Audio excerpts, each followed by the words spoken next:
अस्सलाम वालेकुम नाज़रीन, मैं हूं काशिफ रफ़ीक। आप देख रहे हैं प्रोग्राम डिबेट विद काशिफ रफ़ीक।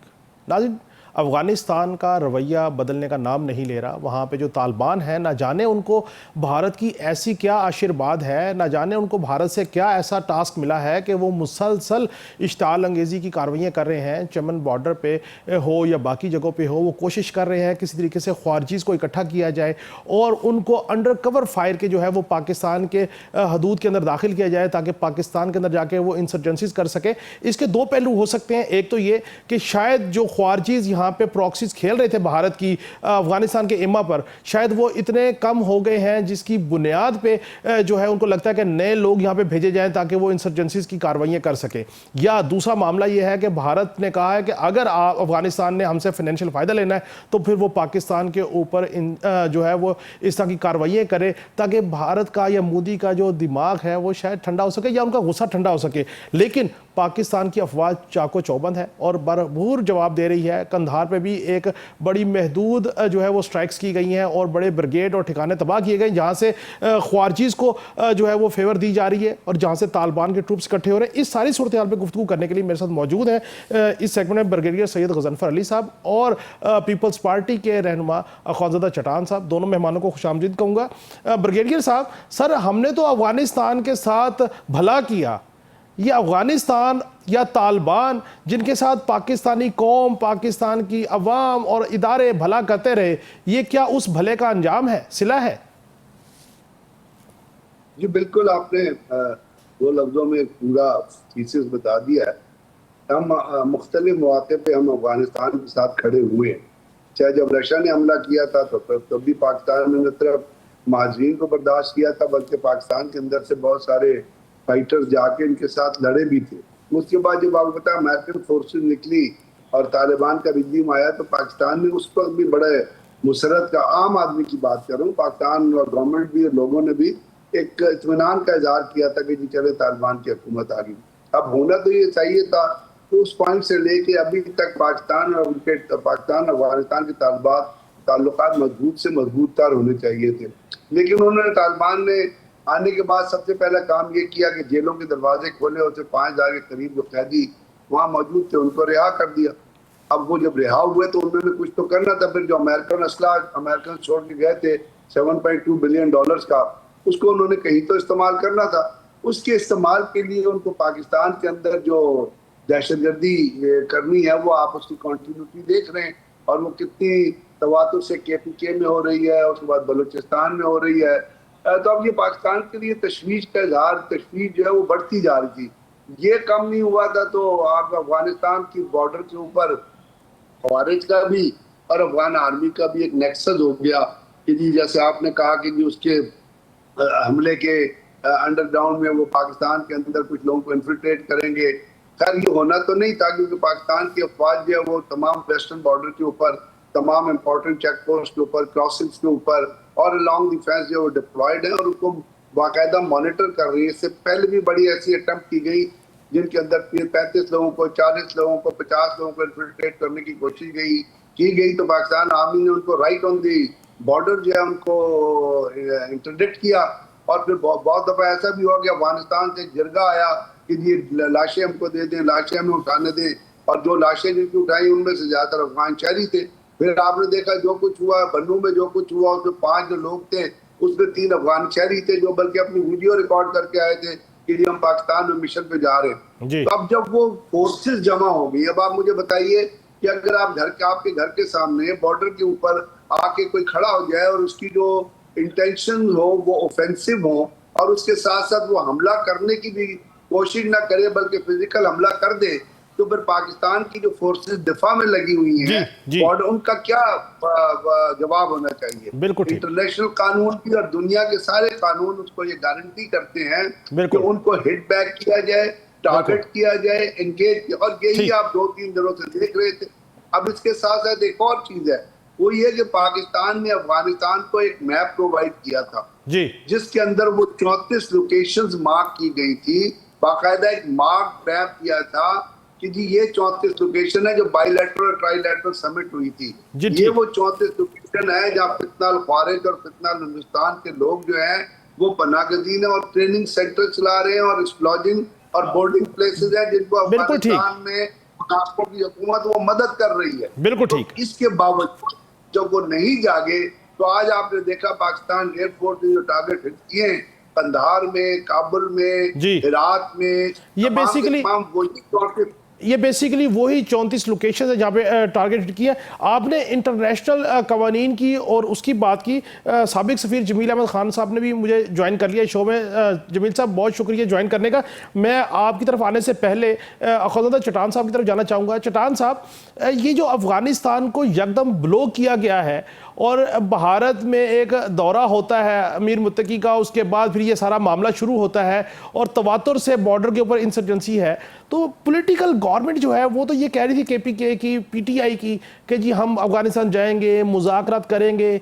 एक शख्स हमारी किसी चीज़ को मानने को तैयार नहीं, एक मुल्क हमारी किसी बात को मानने को तैयार नहीं, तो हम फिर उससे मुज़ाकरात के जरिए कैसे एंगेज कर सकते हैं सर? देखिए जी, मुज़ाकरात अच्छी बात है। आप 100 साल भी लड़ेंगे तो आखिरी बात जो है, आप बातचीत, गजा को आपने देख लिया, बातचीत के जरिए हल हुआ। लेकिन यह है कि बातचीत का दरवाजा तो हमने बंद नहीं किया है। ये जनरल पेज और इमरान खान साहब के दौर में हमने वहां पे मुज़ाकरात की, फिर कबायली जरगा भी भेजा। इसके बाद हमारा हिना रब्बानी कर साहिब अफगानिस्तान गए, वजीर दिफा गया, हमारे वजीर खारजा ने कई बार इनसे मुलाकात की, चाइना भी मुलाकात हुई, रशिया में भी मुलाकात हुई। तो मुज़ाकरात का रास्ता तो पाकिस्तान ने बंद नहीं किया है। ये कहना कि मुज़ाकरात करी तो मुज़ाकरात तो हुआ, कोई रिजल्ट सामने नहीं आया। जो करना चाहिए वो ये है, हम ये कई सालों से कह रहे हैं, चीख के कह रहे हैं, मिन्नत मांग मांग के कर रहे हैं कि हम पे जो ये जंग मुसलत हुआ है जिसमें हमारी तबाही हो गई, ये हमारे अंदरूनी और बैरूनी गलत पॉलिसियों की वजह से है। हमारी रियासत को चाहिए कि वो अपने अंदरूनी और बैरूनी पॉलिसियों को दुरुस्त करे और खुसूसी तौर पर अफगानिस्तान के बारे में हमारा जो पॉलिसी है उसको हम दुरुस्त करें। जब तक हम अपने अंदरूनी और बैरूनी पॉलिसियों को दुरुस्त नहीं करते हैं, हम अफगानिस्तान की पॉलिसी पे असर नौ नजर रसानी नहीं करते हैं।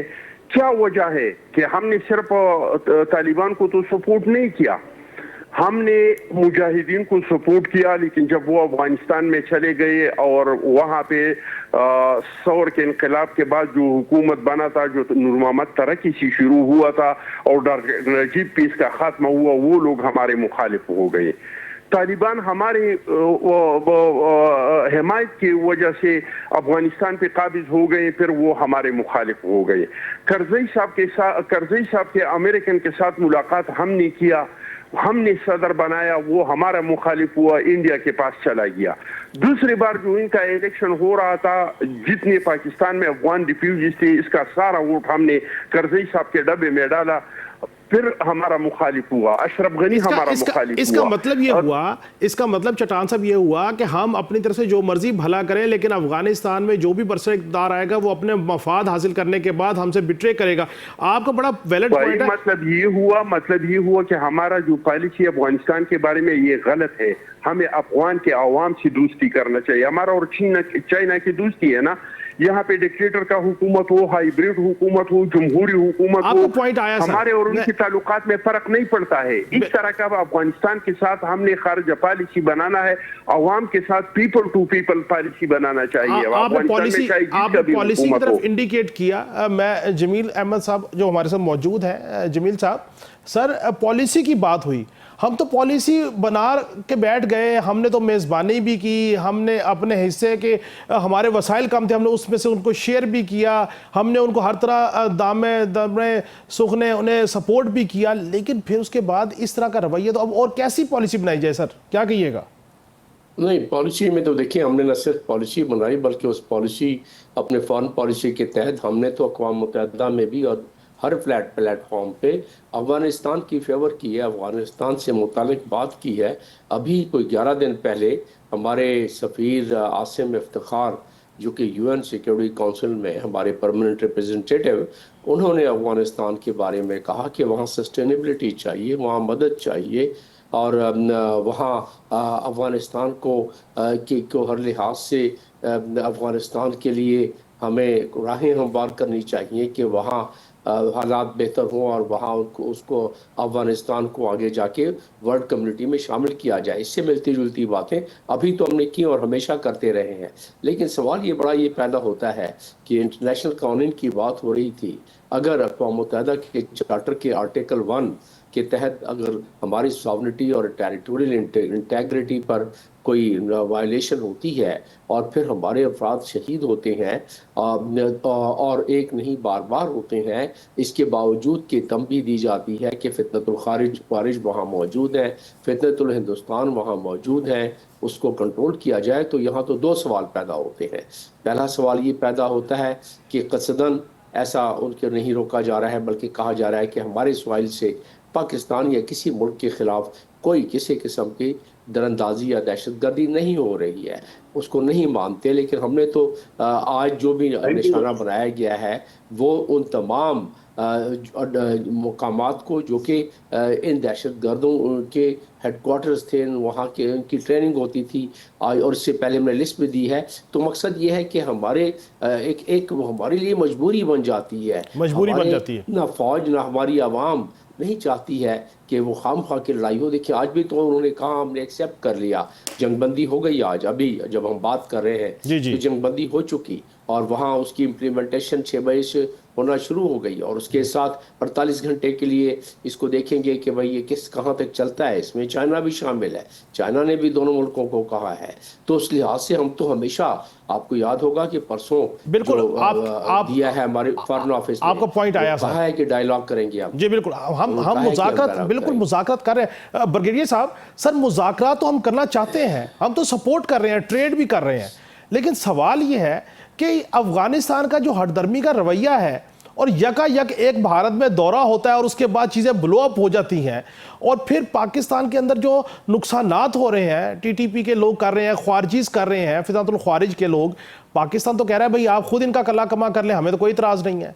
तो अब हम और किस हद तक मुज़ाकरात करें और अब चमन बॉर्डर पे, नोशकी पे और पाकिस्तान के मुल्लिका बॉर्डर पे और बिलखसूस जो बलोचिस्तान की तरफ से इंसर्जेंसीज करवाने की कोशिश की जा रही है या KPK की तरफ से कि लोगों को अंदर भेजा जा सके, इसके ऊपर हमारा जो मौक़िफ़ है कैसे मज़ीद मुस्तहकम और मजबूत हो सकता है सर? देखिए दो चीजें हैं, एक तो होती है गवर्नमेंट टू गवर्नमेंट लेवल मुज़ाकरात, एक होता है पीपल टू पीपल लेवल मुज़ाकरात, जिसका चट्टान साहब ने इशारा किया है जी। यहाँ तो गवर्नमेंट टू गवर्नमेंट लेवल मुज़ाकरात का ताल्लुक है, उसमें आपने देखा कि बाईलैटरल लेवल पे मुज़ाकरात हुए, ट्राईलैटरल मुज़ाकरात हुए। अभी मास्को फॉर्मेट के अंदर प्रेजेंटेशन हुई और अफगानिस्तान से कहा गया कि जी आपके अंदर दहशतगर्दी के अड्डे हैं, उनको खत्म करें, उन्होंने इसको मानने से इनकार कर दिया। फिर आपको पता है पाकिस्तान से people to people level contract क्या होते हैं? People to people level contract ये होते हैं कि पाकिस्तान से ना तो ट्रांजिट ट्रेन बंद की गई है और ना पाकिस्तान से जो चीजें जा रही होती हैं उनको रोका गया। अब स्पिन बोल्दक है, स्पिन बोल्दक के आगे वशीम मंडी है, तो पाकिस्तान से जितनी चीजें जाती है वो स्पिन बोल्दक से, चमन से जब बंटन होती है तो वशीम मंडी में जाती है। वहाँ वशीम मंडी में अभी तालिबान ने उसको टेक ओवर किया है, कोई 376 चीजें हैं जिसके ऊपर उन्होंने टैरिफ लगा दिया है, तो वो पे कर रहे हैं। अगर तो वशीम मंडी में लोड होती है तो टैरिफ नहीं होता। तो यही पाकिस्तान के अंदर से चीजें भी वहां जा रही हैं। फिर एक वक्त था जो अपना आम आदमी काम इंटेलेक्चुअल्स का, उसका वो कोई 20-25 दिन पहले उसका विजिट था इस्लामाबाद में, मेरे ख्याल पिछले महीने की बात है, वो भी करने की कोशिश की जा रही है। लेकिन बात ये याद मेरी बात रखिएगा कि, और ये दुनिया का असूल भी है कि you can't clap with the clenched fist, खाली हाथ से आप ताली नहीं बजा सकते, आपको दोनों हाथ चाहिए ताली बजाने के लिए। तो अगर पाकिस्तान जैसे अगर हमारे अभी जमील साहब ने कहा, अगर हमारे इंटरनेशनल लेवल पे या यूएनओ में भी मुकदमा उठाया गया और इससे पहले भी पाकिस्तान अफगानिस्तान का मौक़िफ़ दुनिया में पेश करता रहता है, मैं थाउजेंड्स ऑफ एग्जांपल्स कोट कर सकता हूँ जहाँ पे पाकिस्तान ने अफगानिस्तान के बारे में बातचीत की है। तो अब उनको ये रियलाइजेशन होनी चाहिए ना कि बजाय इंडिया जो ऑलरेडी पाकिस्तान का मुखालिफ है और जहाँ पे पाकिस्तान मुखालिफ जज्बात के ऊपर इलेक्शन लड़ा जाता है, तो ये तो बहुत बड़ी मुनाफकत है ना कि आप जाके एक पाकिस्तान को छोड़ के आप हिंदुओं के तलवे चाटने लगे, उनके जूते चाट लिए, तो नमक हरामी के मुताबिक है।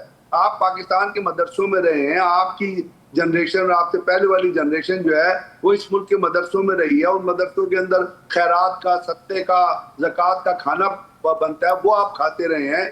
जब यहाँ पे जंग हो रही थी तो यहाँ पे अमेरिकन थे, CIA थी, आपके जो मुल्ला उमर की कंट्रीब्यूटी के रोड थे, यहाँ से डॉलर देते थे और उस जमाने में डॉलर बोरों में दिए जाते थे। यानी किसी बंदे को बड़ा बोरा दे दिया जाता था, किसको बोरी दे दी जाती थी, तो वहां पे ही आपस में बैठ के इस चीज पे भी लड़ा करते थे कि मुझे तो बोरी मिली, आपको बोरा क्यों मिला है। तो अगर आप में इतनी गैरत थी, इतनी हमियत थी, इतनी सच्चाई थी, इतना इस्लाम आपके अंदर भरा हुआ था, तो अमेरिकन से डॉलर लेने से इनकार कर देते ना, कहते हम अपने बेसिस पे लड़ेंगे लड़ाई। 40 लाख मुहाजिरीन। सर वैलिड पॉइंट है आपका। नाज़रीन, एक ब्रेक, मेहमान हमारे साथ मौजूद है और इसी टॉपिक पे हम गुफ्तगू जारी रखेंगे कि आखिर अफ़गानिस्तान को प्रॉब्लम क्या है, क्यों पाकिस्तान के साथ इस तरह का रवैया है, और जब मुश्किल है पाकिस्तान उनके साथ खड़ा होगा, ट्रेड भी है, चीज़ें भी हैं, और उसके बाद फिर जब उनको मौका मिलेगा वो पाकिस्तान के हार्डकोर मुखालिफ भारत के साथ बैठ के इस तरह का कार्रवाई करेंगे, बॉर्डर्स के ऊपर अटैक करेंगे और ख्वारजीज़ की पनाहगाहें जो हैं उनको हिट नहीं करेंगे। नाज़रीन, इसके ऊपर गुफ्तगू का सिलसिला जारी है, हमारे साथ रहिए, मिलते हैं एक ब्रेक के बाद।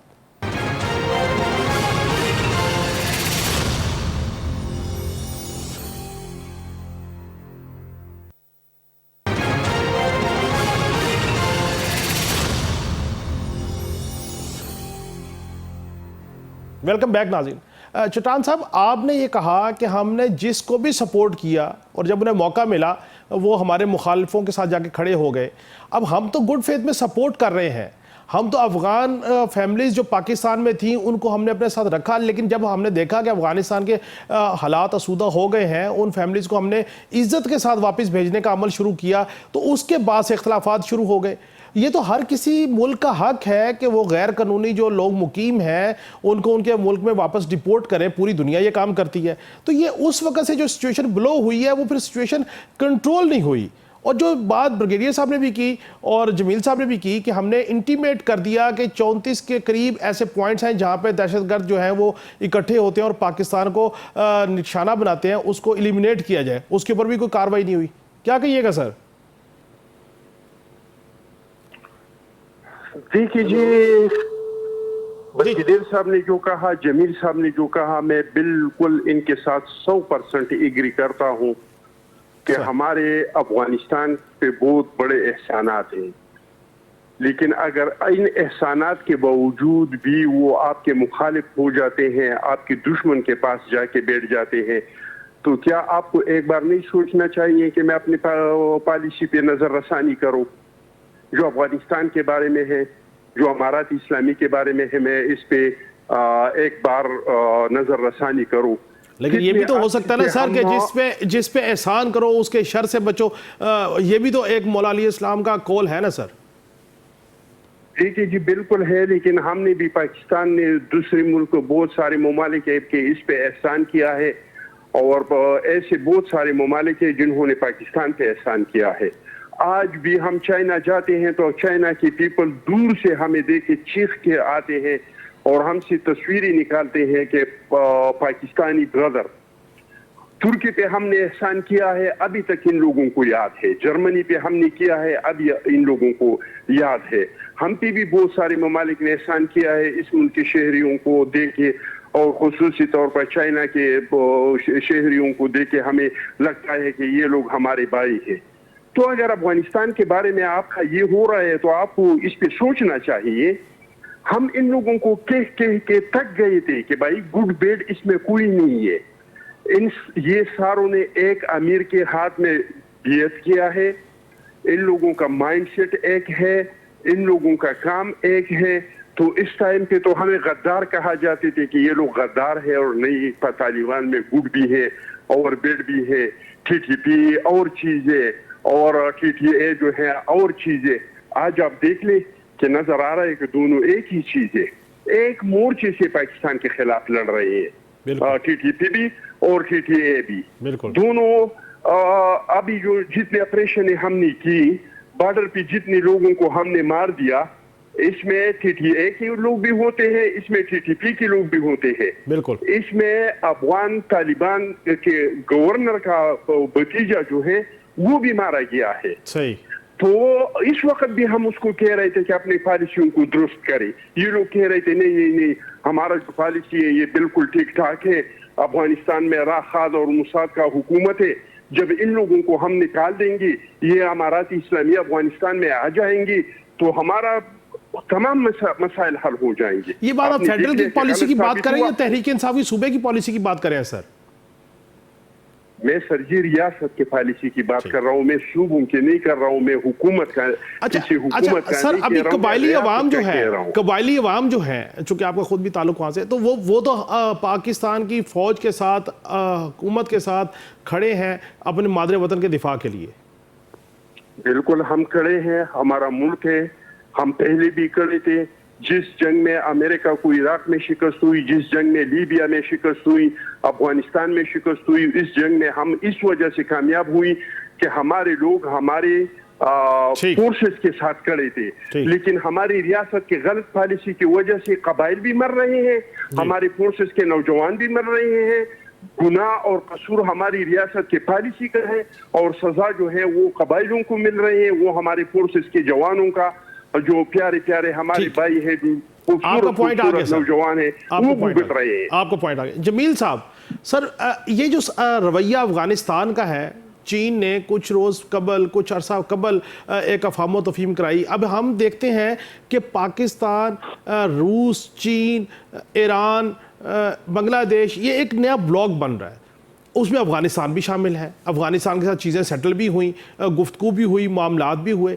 लेकिन अफ़गानिस्तान की इस तरह का यू टर्न लेना जो है, आप समझते हैं कि जो बाकी ममालिक हैं ख़ित्ते के, जैसे चीन बिलखसूस और रूस जो है, उसका अभी अफ़गानिस्तान के ऊपर जो एतमाद है वो कम होगा, या वो इसको कहेंगे कि आप अपनी रविश को बदलिए और इंडिया के कहने के ऊपर पाकिस्तान के ऊपर इस तरह की इंसर्जेंसीज अटैक मुसलत मत कीजिए? नहीं, वो यकीनन एतमाद तो कम होगा, क्योंकि देखिए जो जो उन्होंने वायदे किए अपने इस ब्लॉक से भी, तमाम ममालिक जिसका कि अभी आपने नाम लिया, और जो अभी वास्को फार्मेंट में भी बात हुई, तमाम ममालिक ने यही कहा कि अपना सवाल इस्तेमाल ना करने दें आप दहशतगर्दी के लिए, ख़ास तौर पर पड़ोसी ममालिक में, और सिलसिले में मदद की भी ऑफर उनको की। तो ये तमाम चीज़ों के बावजूद एक चीज़ सवाल तो फिर जहन में उठता है, और वो सवाल ये उठता है कि क्या वो इस काबिल हैं। उसका चट्टान साहब ने एक अपना इशारा दिया है, उस पर मैं डेवलप करना चाहूँगा। चट्टान साहब ने एक इशारा दिया है, और वो ये दिया है चट्टान साहब ने इशारा कि इसमें ये क्या उनके पास ये कैपेबिलिटी है, या वो जब शोल्डर टू शोल्डर लड़ते रहे हैं तो अब किस तरह, आप आर यू विद मी? जी जी बिल्कुल। Are you with me? जी।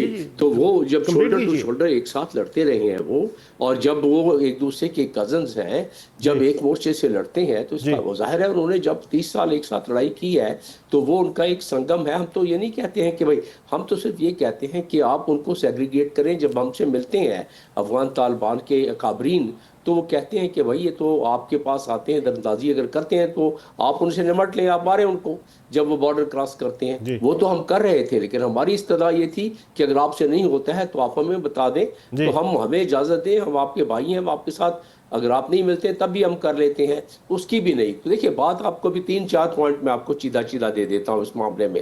इतने सारे ममालिक हैं, किसी एक ने भी अभी तक तस्लीम नहीं किया। चाइना ने तस्लीम नहीं किया, हालांकि उसने अपना वहाँ अरबों डॉलर के प्रोजेक्ट लगा दिए हैं।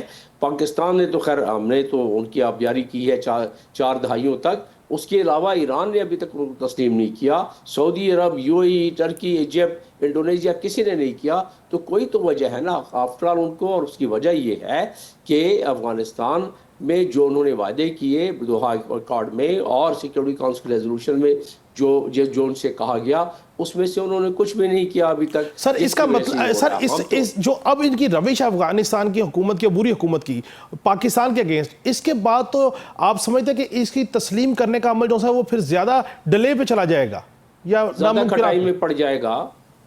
बिल्कुल ज्यादा कटाई में पड़ जाएगा, और ये उनके लिए ठीक नहीं। हम नहीं चाहते हैं। हम तो चाहते हैं कि अफगानिस्तान हिस्सा बन जाए तमाम कम्युनिटी का। उनकी यूएनओ की मेंबरशिप भी सस्पेंडेड है गो के पैसों की वजह से, उसके लिए भी दुनिया तैयार है। तो कहने का मकसद सिर्फ इतना सा है कि बिल्कुल ये सही फरमा रहे हैं चट्टान साहब कि पीपल टू पीपल के लिए ज़रा ज़्यादा एफर्ट और होनी चाहिए, क्योंकि हम तो देखें ना, हमारे पास तो बहुत सारे सबूत हैं। हमने तो ड्यूरल लाइन जब से बनी 1893 में, और 1819 तक कोई इशू नहीं था, कोई मसला नहीं था। 1947 तक कोई उस मसला नहीं था किसी किस्म का। 1950 में यूएनओ में जाके, अच्छा फिर 1950 में बाजोड़ पे हमला कर दिया, तिरा पे हमला कर दिया, 6000 कबाली वहाँ से आए उनके साथ और उन्हें हमला कर दिया।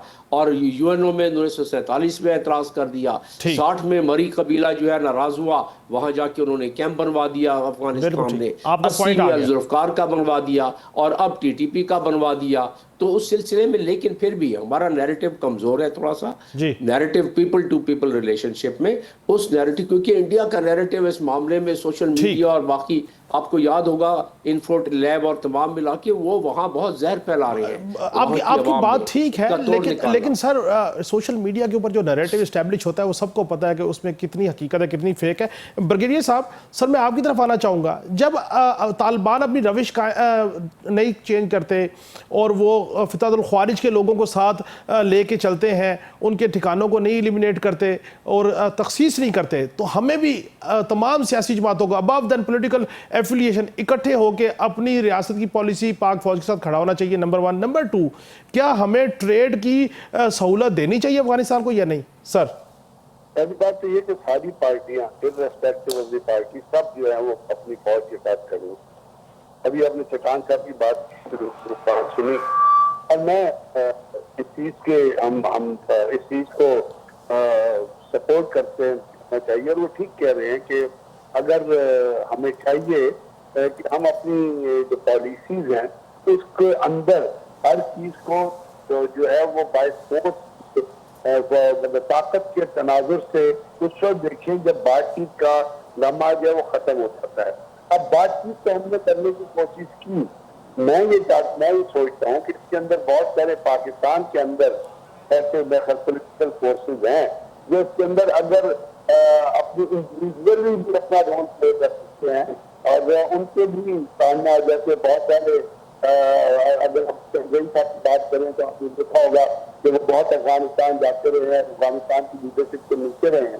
तो अगर ये जो डिसीजन हम बात करते रहते हैं रोजाना, और इसकी तारीख तो है ही कि अफगानिस्तान में किस तरह पाकिस्तान की मौके पे मुखालफत की, फिर भी पाकिस्तान के साथ खड़ा रहा। इसका सबसे बड़ा सबूत ये है जब रशियन आए थे तो हम उसके साथ खड़े हो गए, क्या वो अमेरिकन प्रेस से खड़े हुए, अब वो तो माजी हो गया है। तो इसके अंदर मेरा एक ख्याल मैं समझता हूँ कि चट्टान साहब जैसे सोच रखने वाले लोग जो कबायली इलाके से ताल्लुक रखते हैं और इस तरह के बहुत सारे और भी हमारे हमायदीन भी हैं, हमारे सियासतदान भी हैं, उनको भी ये कोशिश if not the government level individual level पे भी कोशिश हो सकती है। बिल्कुल ठीक कराएं अफगानिस्तान की इस वक्त जो लीडरशिप है और या जो भी इंटरिम गवर्नमेंट बैठी हुई है, अभी तो उनकी ही नहीं है। बिल्कुल ठीक। पाकिस्तान और हमारी सरहद मिलती है। आप वो ये कहते हैं ना, एक बड़ा पुराना मकूला है कि आप अपने हमसायों को चेंज कर सकते हैं, दोस्त चेंज कर सकते हैं। बिल्कुल ठीक, बिल्कुल ठीक। में मेरा ख्याल अब जो कुछ हुआ है उसके बाद दोनों मुल्कों ने मसल दिखा दिया, अफगानियों ने भी अपने मसल दिखाए हैं। उन्होंने भी आके फितनाल ख्वारिज को मिला के पाकिस्तान की चेक पोस्टों पे पाकिस्तान के फ्रंट पे हमला किया है, पाकिस्तान ने भी उसको रिटेलिएट किया है। ये मैं कह सकता हूँ कि अगर अफगानिस्तान परसों शुरू ना करता तो वहाँ पे इंटरनेशनल बॉर्डर के ऊपर जो डिफेंस लाइन है, जिसका मैं एक बड़ी अथॉरिटी से कह सकता हूँ, ये तमाम के तमाम है ये बात अफगानिस्तान की और फितनाल ख्वारिज की फोर्सेज की तरफ से शुरू हुआ। अगर वो ना करता तो शायद हम यहाँ ना पहुंचे होते। बिल्कुल ठीक। अभी तो हो गया है, इसके अंदर कुछ जैसे अभी आपका पॉइंट आ गया सर, तो उसमें बातचीत की कोशिश करनी चाहिए जंगबंदी के। आपका पॉइंट आ गया। चट्टान साहब, चूंकि कबाइलियों की अपनी एक रिवायत है, जिरगा है, और फिर उसके बाद उस जिरगे में बैठ के चीज़ें तय होती हैं, फिर उसके बाद उसके ऊपर जो है वो इम्प्लीमेंटेशन होता है। आपकी नज़र में इसका वे फॉरवर्ड क्या है? सस्टेनेबल अमन के लिए वे फॉरवर्ड क्या है, कोई तजवीज़ सर? देखिए, सबसे पहले तो हमारे सफार के तौर पर अमारात इस्लामिक हुकूमत के दबाव ठीक, अक़वाम मुत्तहिदा में जाए, पैसा पाकिस्तान में जाए, पाकिस्तान जो है चुका है। ठीक है, ये काम। ठीक। दूसरा काम ये करें, अफगानिस्तान की जमहूरियत पसंद लोग हैं जो चाहते हैं कि अफगानिस्तान में आवाम के पाकिस्तान में एक दफ्तर खोल दे या दुनिया में बाहर कोई दफ्तर खोल दे, इन लोगों को इकट्ठा करे और तालिबान पे अंत से प्रेशर डाले कि वो अवामी हुकूमत बनाए, बनाए जो जमहूरियत पसंद लोग हैं। है अफगानिस्तान में जिहादी और गैर जिहाद सियासी तरजीह। ठीक, क्या हम निजामी लोगों को यानी बंदूकों पर बातचीत करें, एक साथ काम करें? हमें चाहिए कि हम वहाँ पे जमहूरियत पसंद लोगों के साथ काम करें और हम इसमें अफगानिस्तान के साथ कोशिश करें। ये कोशिश नहीं करें हम बंदूक वाले को वहाँ पे जाके और बड़ी अच्छी तजवीज़ करें। हम कोशिश ये करें कि वहाँ पे जमहूरी लोगों को स्ट्रेंथन करें ताकि वहाँ पे अवाम की अर्जी का हुकूमत बने और हम अवाम के साथ और अफगान बिल्कुल ठीक, बिल्कुल ठीक, ताल्लुकात को बेहतर करें, न कि बंदूक हुआ। बिल्कुल ठीक, आपका पॉइंट आ गया। जमील साहब, सर चटान साहब की आपने गुफ्तगू सुनी, उनकी तजावीज़ सुनी, सर आप क्या कहेंगे? बिल्कुल वाइंड अप करना है बिल्कुल। देखिए, ऑल इंक्लूसिव गवर्नमेंट के बारे में तो वो अंडरटेकिंग दे के आए थे ना तालिबान दोहा एग्रीमेंट में, बस उसकी पासदारी कर लें, ऑल इंक्लूसिव गवर्नमेंट बना लें तो उनके मसाइल भी हल होंगे। जो उन पर इतना ज़्यादा जोर है अपने वो हम नवाला हम प्याला अफराद का जिन्होंने उनके साथ लड़ाई की है, जिनकी कॉमरेडशिप है, उनका भी कम अज़ कम उनके ऊपर से बोझ उतर जाएगा। और जो अक़वाम मुत्तहिदा कह रही है, अक़वाम मुत्तहिदा की मॉनिटरिंग टीम कह रही है कि 20 दहशतगर्द ग्रुप हैं तो उनसे जान छुड़ाएं किसी तरीके से, और अगर नहीं तो दुनिया मदद के लिए तैयार है, पाकिस्तान है, चाइना है, रशिया सारी मदद के लिए तैयार है कि उनसे जान छुड़वा देते हैं। लेकिन यह है कि वो उन्हें कम अज़ कम इस बात पर ऑल इंक्लूसिव गवर्नमेंट अगर उनकी होती है या कोई निज़ाम अपने गवर्नमेंट का वो बना लेती हैं, सिर्फ तलवार की उस पे धार से और बंदूक की नोक से हुकूमत बनाने से तमाम के तमाम अफराद तो साथ नहीं हो जाते हैं। वो आगे चल के ये कर लेंगे तो काफ़ी मसाइल हल हो जाएंगे। ठीक, बहुत बहुत शुक्रिया जमील अहमद खान साहब आपका, ख्वाजादा चटान साहब आपका, ब्रिगेडियर गजनफर साहब आपका। नाज़रीन, आपने हमारे शुरका की गुफ्तगू सुनी।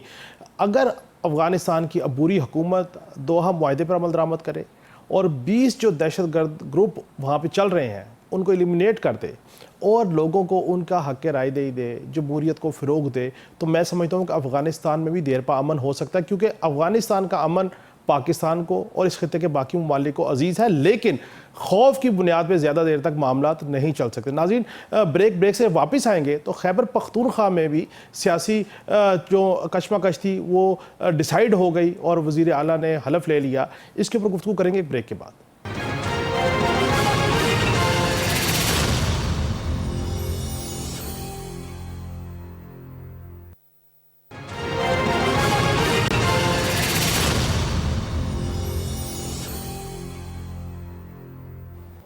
वेलकम बैक नाज़रीन, प्रोग्राम के इस हिस्से में हम गुफ्तगू करेंगे खैबर पख्तूनख्वा की सियासी सूरत हाल पर। पहले तो गवर्नर साहब कह रहे थे कि चूँकि इस्तीफ़ा मंजूर नहीं हुआ और वज़ीर आला का जो इंतखाब है सुहेल अफरीदी साहब का, शायद उस पर उनको तहफ़्फ़ुज़ात थे, उसके हवाले से अपने जवाब भी जमा कराए और अपोजिशन जमातों ने पेशावर हाई कोर्ट से रजू भी किया। लेकिन कल पेशावर हाई कोर्ट के फैसले के मुताबिक और फिर बिलखसूस पार्टी चेयरमैन बिलावल भुट्टो ज़रदारी साहब की जानिब से जब गवर्नर को कहा गया कि आप जाएँ और जाके आइनी तौर पर अपना काम कीजिए, हलफ लीजिए, तो आज बहरहाल गवर्नर खैबर पख्तूनख्वा फैसल करीम कुंडी साहब ने सुहेल अफरीदी साहब से वज़ारत आला का हलफ ले लिया और सुहेल अफरीदी साहब 30वें KPK के वज़ीर आला मुंतखब हो चुके। अपोजिशन सोचती रह गई, अपोजिशन प्लान करती रह गई, लेकिन तहरीक इंसाफ की अग्रेसिव स्ट्रेटजी ने सुहेल अफरीदी साहब को वज़ारत आला के ओहदे पर मनसब पर फाइज कर दिया। इस वाले से गुफ्तगू करेंगे। तहरीक इंसाफ के बैरिस्टर शाहिद मसूद साहब हमारे साथ मौजूद हैं और अखाज़ादा चटान साहब हमारे साथ मौजूद हैं, पीपल्स पार्टी से उनका ताल्लुक़ है। अखाज़ादा चटान साहब, कोशिश तो की है अपोजिशन ने कि किसी तरीके से आइनी और कानूनी तरीके से जो है वो अपना वज़ारत आला का मनसब अपने हाथ में किया जाए, कोशिश भी की, गवर्नर साहब ने भी कोशिश की, लेकिन पार्टी चेयरमैन की वाज़ेह हिदायत के बाद मैं समझता हूँ कि शायद फैसल करीम कुंडी साहब के पास कोई रास्ता नहीं था और उन्होंने आज हलफ ले लिया। इस सारे अमल को कैसे देख रहे हैं सर? बिस्मिल्लाहिर्रहमानिर्रहीम। देखिए जी, अपोजिशन ने बिल्कुल कोई कोशिश नहीं किया कि हम अपने वज़ीर आला को लाए। हम वो नाकाम तजर्बा बार बार नहीं दोहराना चाहते थे। पिछली बार आपको याद है कि इमरान खान साहब इंतहाई गैर मकबूल हो चुका था, लेकिन जब हमने अदम एतमाद किया और उनको निकाल दिया तो वो दोबारा से मकबूल हुआ। इस टाइम पे तो हमारी मजबूरी थी वजह ये था कि अगर हम अदम एतमाद नहीं लाते तो मुल्क दिवाला हो चुका होता, बैंक करप्ट हो जाता और हमारे इतने असासी जो थे वो खतरे में आ जाते।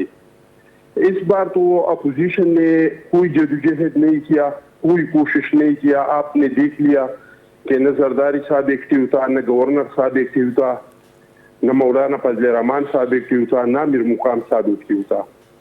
ये जो मसला है ये इन लोगों के अपनी गलती की वजह से है। वजह ये था कि वज़ीर आला ने पहला जो इस्तीफा दिया तो वो टाइप किया हुआ इस्तीफा भेज दिया और रूल्स ये है कि कोई इस्तीफा देगा तो हाथ से लिखा हुआ इस्तीफा भेजेगा। दूसरा इस्तीफा जब उन्होंने भेज दिया हाथ से लिखा हुआ, तो जो टाइप किया हुआ इस्तीफा था और जो हाथ से लिखा हुआ इस्तीफा था, इन दोनों के साइन मैच नहीं हो रहे थे। तो इस वजह से गवर्नर साहब ने कहा कि वज़ीर आला साहब आके और हमें तस्दीक करें कि कौन सा इस्तीफा आपका है, ये पहले वाला इस्तीफा आपका है या बाद इस्तीफा आपका है।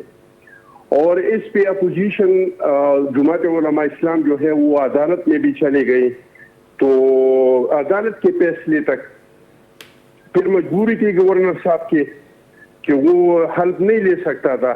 जैसे अदालत ने फैसला किया तो वो कराची से पेशावर आ गया। तो इस बार तो कोई कोशिश नहीं किया है अपोजिशन ने, और अगर कोशिश करते कि हम अपना वज़ीर आला बना लें तो ये कोई नामुमकिन नहीं था। पीटीआई में जिस तरीके के इख्तिलाफात हैं, पीटीआई में जिस तरीके के फैसले हो रहे हैं बगैर मुशावरत के, तो इसमें 10-15 लोगों को तोड़ना ये नामुमकिन चीज नहीं है जितने घूस है, और ये पहले हमने करके दिखाया है। आपको याद होगा इमरान खान साहब वज़ीर आज़म था, जी जी जी, असेंबली में इन लोगों का अक्सरियत था, लेकिन हमने गिलानी साहब को कौमी असेंबली से इलेक्शन लड़वाया सेनेट जी, बिल्कुल ठीक, और कामयाब हुआ। बिल्कुल ठीक, हमने एतमाद लाया और कामयाब किया। जी बिल्कुल ठीक। तो अगर हम कोशिश करते तो नामुमकिन नहीं था, लेकिन इस बार हमने कोशिश नहीं किया। तो रीजन यही था कि ये हुकूमत इंतहाई गैर मकबूल हो चुका है पुख्तनख्वा में, हम दोबारा उसको मकबूल नहीं करना चाहते।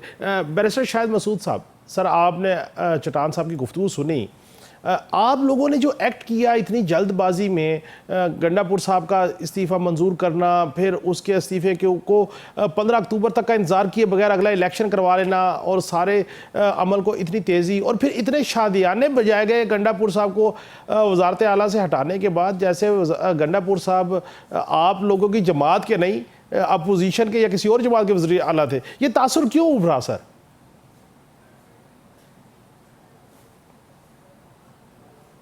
बिस्मिल्लाहिर्रहमानिर्रहीम। बहुत शुक्रिया अमजद साहब, आपने शरीक गुफ्तगू किया। मैंने अखुनज़ादा चटान साहब की भी गुफ्तगू सुनी। देखें, बात यह है कि जब तक आप इस मुल्क को आइन और कानून के मुताबिक नहीं चलाएंगे, इस तरह के मामलात खड़े होते रहेंगे। आइन का आर्टिकल 235 बड़ा ही क्लियर था इस मामले के अंदर कि अगर कोई सिटिंग चीफ मिनिस्टर जो है वो अपनी सीट से रिजाइन करेगा तो फौरन बाद उसके जो है आप नया चीफ मिनिस्टर, जो भी पार्टी पावर के अंदर होगी, जिसके पास स्ट्रेंथ ज्यादा होगी, वो अपना चीफ मिनिस्टर बना लेगा। अब हुआ क्या कि हमने जो है वो अली अमीन गंडापुर साहब ने अपना रेजिग्नेशन जो है वो सबमिट किया, and it was not only submitted by Ali Amin Gandapur but he also declared it that it has been submitted. तो जब उन्होंने अपनी जुबान से ये बात कह दी और उसके बाद कहा गया कि जी his resignation is not in his handwriting, उसके बाद दोबारा उन्होंने अपनी हैंडराइटिंग का मैनेजर बैठ के कहते हैं ना जी कि मैंने सिग्नेचर वेरिफिकेशन करनी है, उसके बगैर मैं नहीं दूंगा आपको पैसे। तो कुंडी साहब गवर्नर की बजाय जो हो मैनेजर किसी बैंक का बन गया और उन्होंने कहा जी आए मेरे पास। तो having left with no other choice except to file a writ petition before the honourable high court, और जब ऑनरेबल हाई कोर्ट के अंदर गए तो उन्होंने भी इस चीज को एंडोर्स किया कि एक मामला जिसके ऊपर Ali Amin Gandapur on the floor of the house ये बात कह चुके हैं कि मैंने रेजिग्नेशन सबमिट किया, तो it is beyond any ambiguity now तो इसको क्यों नहीं आप एक्सेप्ट कर रहे? और अगर आप एक्सेप्ट करते भी हैं, अगर नहीं करते तो फिर स्पीकर केपी को पूरा इख्तियार दे दिया गया कि आप हलफ ले लें। तो मुझे बताएं कि सारे मामले के अंदर पाकिस्तान तहरीक इंसाफ जिसने 90 वोट लिए, सारे के सारे वोट लिए, और जिस तरह ये बात कर रहे थे कि हम चाहते, ओ भाई अगर आप, एक याद है आपको जब एक मवेशी मंडी सिंध हाउस के अंदर लगी थी, जहां पे मैं मवेशी मंडी इसलिए कह रहा हूं क्योंकि इंसानों के जमीरों के सौदे नहीं होते, वहां पे इंसानों के जमीर बिके थे, और उस वक्त एक साजिश के तहत इमरान खान की हुकूमत को उतारा गया था। लेकिन मेरी गुजारिश है, और अब ये दोबारा ये चाहते थे, अताउल्लाह तारड़ साहब की आप प्रेस कॉन्फ्रेंस सुन लें, पीपल्स पार्टी के लोगों के बयानात सुन लें, मौलाना फजलुर रहमान साहब को जो है वो उनको ऑन रिकॉर्ड ले लें, तो ये सारे के सारे ख्वाहिशमंद थे कि किसी तरीके से इनकी गवर्नमेंट बन जाए। लेकिन क्योंकि केपीके की आवाम गयूर आवाम है, उन्होंने जिस पार्टी को मैंडेट दिया 5 साल के लिए दिया, सारे लोग इकट्ठे हो गए, खैबर पख्तूनख्वा की आवाम इकट्ठी हो गई, पार्लियामेंटेरियंस इकट्ठे हो गए, और उन्होंने ना सिर्फ इस चीज का जो है इसको इंडोर्स किया कि ये वही टाइम था, आपको याद होगा कि रिजर्व सीट्स के ऊपर जिस किस्म का खिलवाड़ केपी की असेंबली के अंदर हुआ वो भी अनप्रेसिडेंटेड है कि एक पार्टी जिसके पास 2/3 मेजॉरिटी थी। लेकिन बैरिस्टर साहब वो तो भारत सुप्रीम कोर्ट का फैसला आया ना सर, सुप्रीम कोर्ट का फैसला आया तो उसके तनाजुर में इम्प्लीमेंटेशन हुई ना सर। सर मैं वही अर्ज करता हूँ, ये सुप्रीम कोर्ट का फैसला 26वीं आईनी तरमीम के बाद आया, और 26वीं आईनी तरमीम जो है आज भी जो है वो चैलेंज है बिफोर द सुप्रीम कोर्ट। आज भी उसके ऊपर सुप्रीम कोर्ट के अंदर हेयरिंग्स हो रही हैं, और उसी 26वीं आईनी तरमीम के ऊपर पाकिस्तान की सबसे बड़ी सियासी जमात पाकिस्तान तहरीक इंसाफ को, बल्कि और बहुत सारी सियासी जमातों को तहफ़्फ़ुज़ात हैं कि उस 26वीं आईनी तरमीम के बाद, मुझे एक बात बताएं, एक चीज तो क्रिस्टल क्लियर थी ना जी कि केपी के असेंबली के अंदर 2/3 मेजॉरिटी पाकिस्तान तहरीक इंसाफ के पास है, और पाकिस्तान तहरीक इंसाफ को आप एक भी रिजर्व सीट नहीं देते। तो मुझे ये बताएं ये कहां पे आप आइन और कानून की मंशा को पूरा कर रहे हैं? आइन तो ये कहता था कि प्रोपोर्शनल रिप्रेजेंटेशन होगी। विद ड्यू रिस्पेक्ट सर, अब मामला ये है कि अब तो इलेक्शन कमीशन ने तमाम लोगों को ओपन कर दिया, तो फिर जब पीटीआई का वहाँ पे एग्जिस्टेंस ही नहीं है तो फिर जो मखसूस नशिस्तें हैं वो पीटीआई को क्यों कर मिल सकती हैं? इसके ऊपर मैं आपकी तरफ आता हूँ, इसके सवाल में ज़रा पहले इस पे जवाब ले लूँ चट्टान साहब से। चट्टान साहब, जो बात मेरे भाई बैरिस्टर साहब कर रहे हैं, जब तहरीक इंसाफ के अरकान सूबाई असम्बली या कौमी असम्बली को आज़ाद हैसियत मिल गई, ऑर्डर एक नोटिफिकेशन हो गया, तो उसके बाद ये मखसूस नशिस्तों का मामला करना, ये कैसे क्लेम किया जा सकता है तहरीक इंसाफ का? देखिए जी, जो फैसला तहरीक इंसाफ के हक में आ जाता है तो फिर अदालत आज़ाद भी है, मुल्क में ला भी है, कानून भी है, कानून की हुक्मरानी भी है। लेकिन जो फैसला इन लोगों की मर्जी के मुताबिक नहीं आ जाता है, इन लोगों को फितरत ये है कि इन लोगों को हर चीज अपने मर्जी की चाहिए। इनके मर्जी का आर्मी चीफ हो तो वो कानूनी है, इनके मर्जी का नहीं हो तो गैर कानूनी है। इनके मर्जी का चीफ जस्टिस हो तो वो कानूनी है, नहीं तो फिर वो गद्दार है, वो कानून के साथ खिलवाड़ करते हैं। मेरे भाई ने अभी 26वीं आईनी तरमीम की बात की। 26वीं आईनी तरमीम का ये लोगों का दावा ये था कि मौलाना फजल रहमान साहब के जो सिफारिशात है, मौलाना फजल रहमान साहब का जो मुसव्विदा है, ये मौलाना फजल रहमान साहब का मुसव्विदा नहीं है। ये हमने 95% बना के, 95% जो है पीटीआई ने बना के और हमने मौलाना फजल रहमान साहब को दिया है। वही इन लोगों का बनाया हुआ मुसव्विदा, वही इन लोगों के बनाई हुई सिफारिशात हुकूमत ने, पीपल्स पार्टी ने इनको कबूल किया कि चलो ठीक है, हमारी जो मुसव्विदा है, हमारी जो सिफारिशात है, इसको हम एक साइड करते हैं। मौलाना फजल रहमान साहब का जो मुसव्विदा है हम उसको वोट देते हैं, जो पीटीआई ने बनाया था। फिर इन लोगों ने उसको वोट भी नहीं दिया, और अभी मेरे भाई बैरिस्टर साहब के आप बात ही सुन रहे हैं कि ये क्या कह रहे हैं। मेरे भाई, कानून में बिल्कुल साफ लिखा है कि इस्तीफा भिजवाएगा गवर्नर को। जी बिल्कुल गवर्नर को इस्तीफा भिजवाया गया, लेकिन साथ ये भी लिखा है कि वो हाथ से लिखा हुआ होगा। तो गलती क्या गवर्नर की है या आप लोगों की वज़ीर आला की थी कि उन्होंने टाइप किया हुआ इस्तीफा उनके पास भेज दिया? फिर दूसरा इस्तीफा उन्होंने हाथ से लिख के भेज दिया। जी। और आज भी सोशल मीडिया पे वो दोनों जो इस्तीफाए हैं वो मौजूद है। इसके साइने आप देख ले कि इसमें जमीन आसमान का फर्क है, करीब करीब भी नहीं है। तो क्या ये गवर्नर साहब का हक नहीं बन रहा था कि गवर्नर साहब जो है वो पूछ लेते कि भाई ये साइन आपका है कि ये साइन आपका है? बिल्कुल ठीक। आपका दूसरी बात, मेरे भाई ने मवेशी मंडी की बात की। जी जी। तो मेरे भाई वो मवेशी मंडी बकौल आपकी जो थी, तो इसमें वो जानवर कहाँ से आए थे?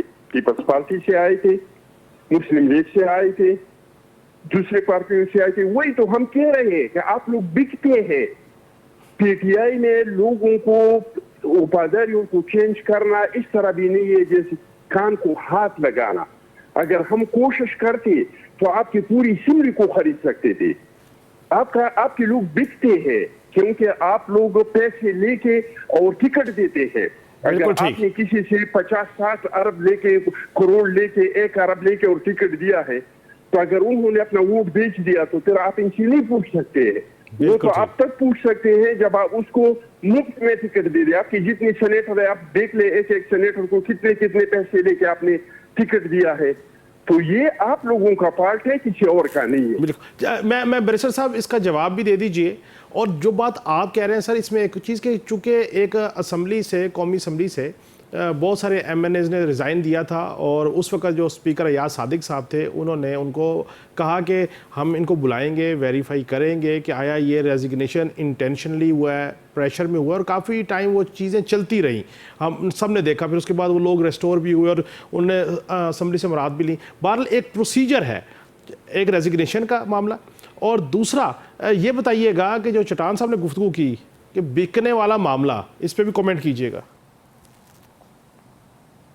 पहली बात तो मैं 26वीं आईनी तरमीम के हवाले से चटान साहब को थोड़ा सा क्लियर करना चाहूँगा कि 26वीं आईनी तरमीम में बहुत सारे मसवदे चल रहे थे, और जो सिटिंग गवर्नमेंट है जिसका लॉ मिनिस्टर खुद उस रात बैठ के कह रहे हैं कि मुझे भी अभी तक शायद जो है वो मसवदा 26वीं आईनी तरमीम का नहीं मिला, या अभी थोड़ी देर पहले मिला है। तो और रात के 12 बजे के बाद एक गुनाह कबीरा किया गया, क्योंकि पाकिस्तान के आइन के साथ खिलवाड़ की गई, इसलिए मैं उसको गुनाह कबीरा कहता हूं, जिसका खमियाजा पूरी इस वक्त पाकिस्तानी कौम भुगत रही है। तो 26वीं आईनी तरमीम जिस बॉन्डे अंदाज के साथ मंजूर करवाई गई, लोगों को उठाया गया, उनके घरों से लोगों को गायब किया गया, वो सारी कौम ने देखा। और उसके ऊपर मेरा ख्याल है मुझे कुछ ज्यादा कहने की जरूरत नहीं है, हर चीज रोजे रोशन की तरह आया है। दूसरी बात जो चटान साहब ने की कि रेजिग्नेशन, भाई बात यह है कि आपको रेजिग्नेशन आ गया और फिर डिक्लेयर कर दिया, टीवी के ऊपर आकर कह दिया, सोशल मीडिया पे कह दिया, on the floor of the house कह दिया, तो उसके बाद क्यों जरूरत पेश आई बिलावल भुट्टो जरदारी साहब को कि वो कहते गवर्नर साहब फौरन वजीर आला का जो है आप पकड़ लें, चार्टर प्लेन लें और जाकर केपी में जाकर आप इनसे हलफ लें। तो कहीं पे तो आपने इलीगैलिटी की कि बिलावल भुट्टो जरदारी को इंटरवीन करना पड़ा, या पेशावर हाई कोर्ट के चीफ जस्टिस को इंटरवीन करना पड़ा। अगर आप इतने ही सच्चे थे तो फिर पेशावर हाई कोर्ट आपकी बात मान लेता और कहता कि जी पहले सिग्नेचर्स की वेरिफिकेशन कराएं। ये सारी चीजें तो ऑन रिकॉर्ड थी, जिसको आपने निगेट करते हुए सिर्फ और सिर्फ इस वजह से कि शायद कहीं पे कोई हमारा चांस बन जाए और हम हुकूमत ले लें। दूसरी बात जो आपने बात की कि आपके लोग बिकते हैं, खरीदार कौन है? ये खरीदार वही हैं जो आज ये सारा एक पीडीएम वाले मिलके, पहले आपको याद होगा छांगा मांगा जो है वो लगा करता था, उसके बाद ये सिंध हाउस वाली मिसालें आ गई। तो इनको शर्म आनी चाहिए मेरा ख्याल है ये बात करते हुए कि ये पार्लियामेंटेरियंस, एक आदमी जो 5-6 लाख वोट लेकर आता है उसको आप खरीदने की बात करते हैं और ओपनली नेशनल टेलीविजन करते हैं। आपको पॉइंट आ गया, लेकिन मैं जाती तौर पर समझता हूँ कि अगर ख़रीदने वाला जो है वो जुर्मदार है तो बिकने वाला शायद उससे ज़्यादा जुर्मदार है, जो डिसऑनेस्टी करता है उस वोट की, जिस वोट के ऊपर वो मुंतखब होकर आता है। बहरहाल ये एक ऐसा अलमिया है कि सियासतदानों के ऊपर ये बात होती रही है कि ख़रीदो फरोख्त नहीं होनी चाहिए। नाज़रीन, आज के लिए इतना ही, कल फिर मुलाकात होगी। अल्लाह हाफ़िज़।